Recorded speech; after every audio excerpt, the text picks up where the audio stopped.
people we care about sharing today with us. I'm really happy that so many of you could be here today. I'd like to thank Vicky's parents, Sarah and Brian, for all their help and support they've run up to today, and for providing such a beautiful, intelligent daughter for me to marry. And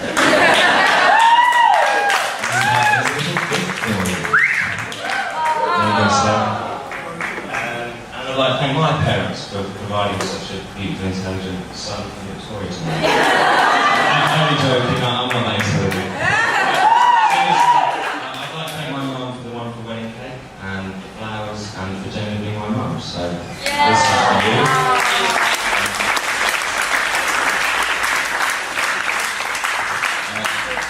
Obviously my dad isn't here today, but I still wanted to thank him.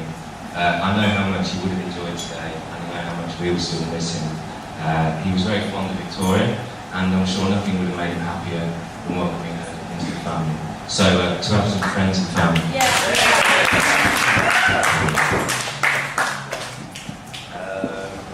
I'd like to thank Sarah for your events organising skills, which I know have been a real help to Vicky over the last couple of weeks. And if you are...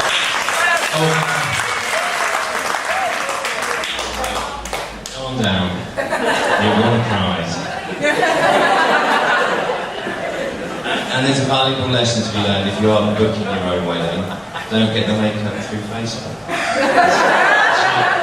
And they didn't turn up. Right, okay. Thanks to Kerry and the team at Mercer. Thank you for the exceptional food. I'd like to thank Steve, my best man, for holding the rings and making sure I got here, and for his inevitably well-judged speech.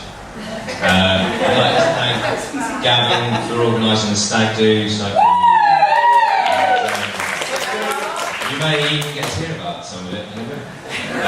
But most of all, I'd like to thank my wife.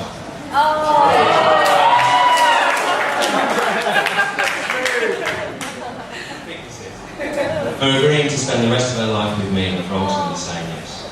I remember one of our first dates in the old steel pub in Peterborough. So everybody else still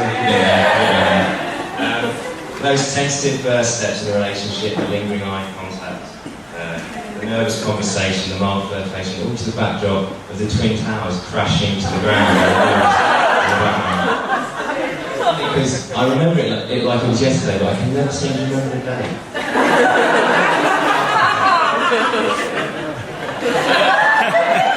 We've been together now nearly 9 years, and over this time we've both grown and developed, not just as a couple, but as individuals living our lives together. And just as we've grown and developed, so too has our love for each other, becoming deeper and more profound than I ever thought it could. It may sound trite, but together I really feel that we're more than the sum of our parts. And she certainly made me more than I ever thought I could be, so thank you. I'd like to thank her for her patience, her perspective, her unconditional love, and for looking absolutely amazing today. Yeah.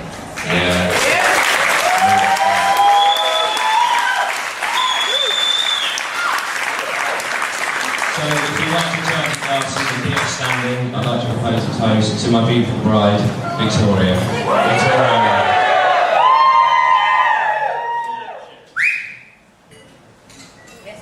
Next.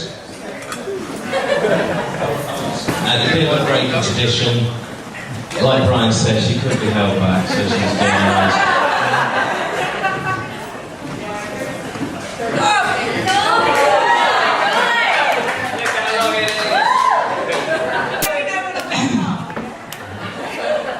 David, you have no idea how long I've waited to say this. You're my wife now, Dave.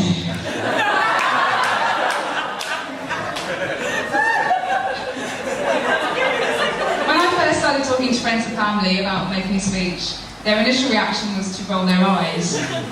Probably because they know that it's just typical of me to want to triumph over my shyness and my crushing fear of public speaking. And nothing to do with the fact that they think I'm a gobby so-and-so, and it comes as no surprise that I should want to hog the limelight for a little bit longer. But I thought it only right that I start married life, so I mean to go on a nice word.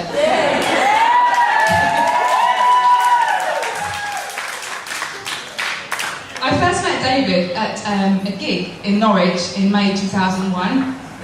I should have been studying for my A-levels, but instead decided to take a road trip to some grotty pub in the middle of the Norfolk countryside with some friends.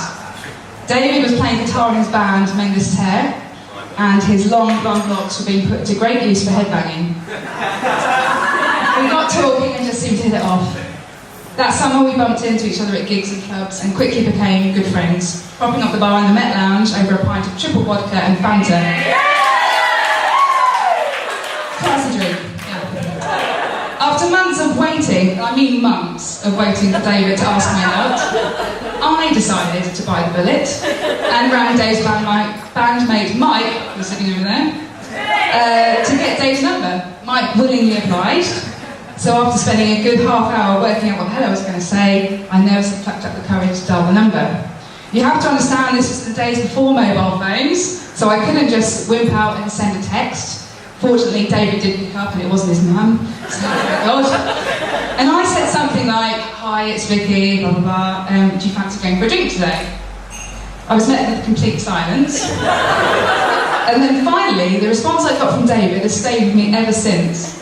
You may think it was, "Oh, great to hear from you," or, "Oh, what a pleasant surprise." But no, David's reply to my incredibly nervous proposal was, "Vicky who?"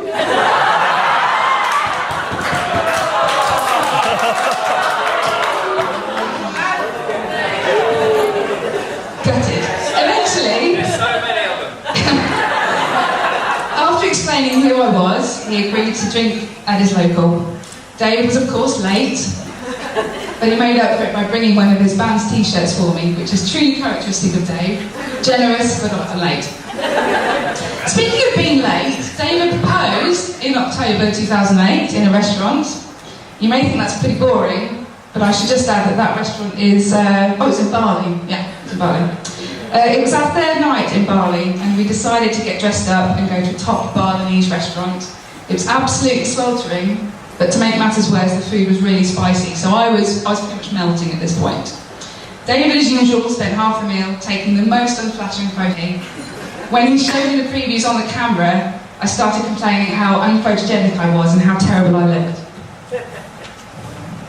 David then asked if I'd like a present to cheer me up, to which I of course said yes. And from his pocket, he produced a small black box. I keenly opened it and saw this beautiful glistening ring, and he then asked the question I've been waiting for years to hear. I resisted the urge to say, "About bloody time," and instead said yes, before degenerating into a gibbering, sweating wreck. I was trying to contain my joy as much as possible so as not to attract the attention of the drunken American people less than 5 feet away from our table, and thereby risk total embarrassment. It was very much David's style though, classy, understated, and heartfelt. So much has changed in these last 8.5 years that we've been together. Between us, we've shed 11 stone.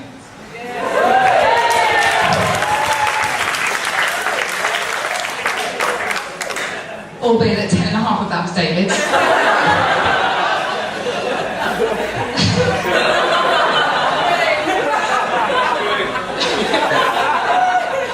He's gone from being a long-haired metalhead to a short-haired MacBook Pro fanatic. And we've successfully escaped Peterborough City Council to start a new life in London. A life that will evolve even more when we move into our new home in a couple of weeks. Fingers crossed. Yet so much has stayed the same. I still love him as much now as ever. I still get butterflies when waiting for him to come through the door when we've been parted for too long. And I still can't imagine my life without him. I must at this point, before I get typical, say a few thank yous. Firstly, a big thank you to my parents for helping out massively with this wedding and coming with us to view way too many venues. For the wonderful favours, our thanks must go to Sarah. As some of you may know,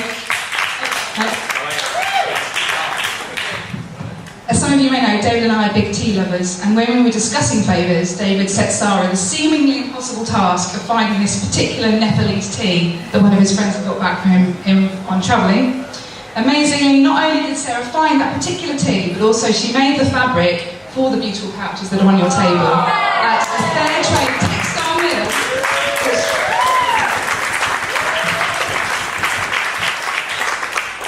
That she worked out for several months in India. And I understand from Sarah that a couple of weeks ago a cyclone ripped through their meal. So if there's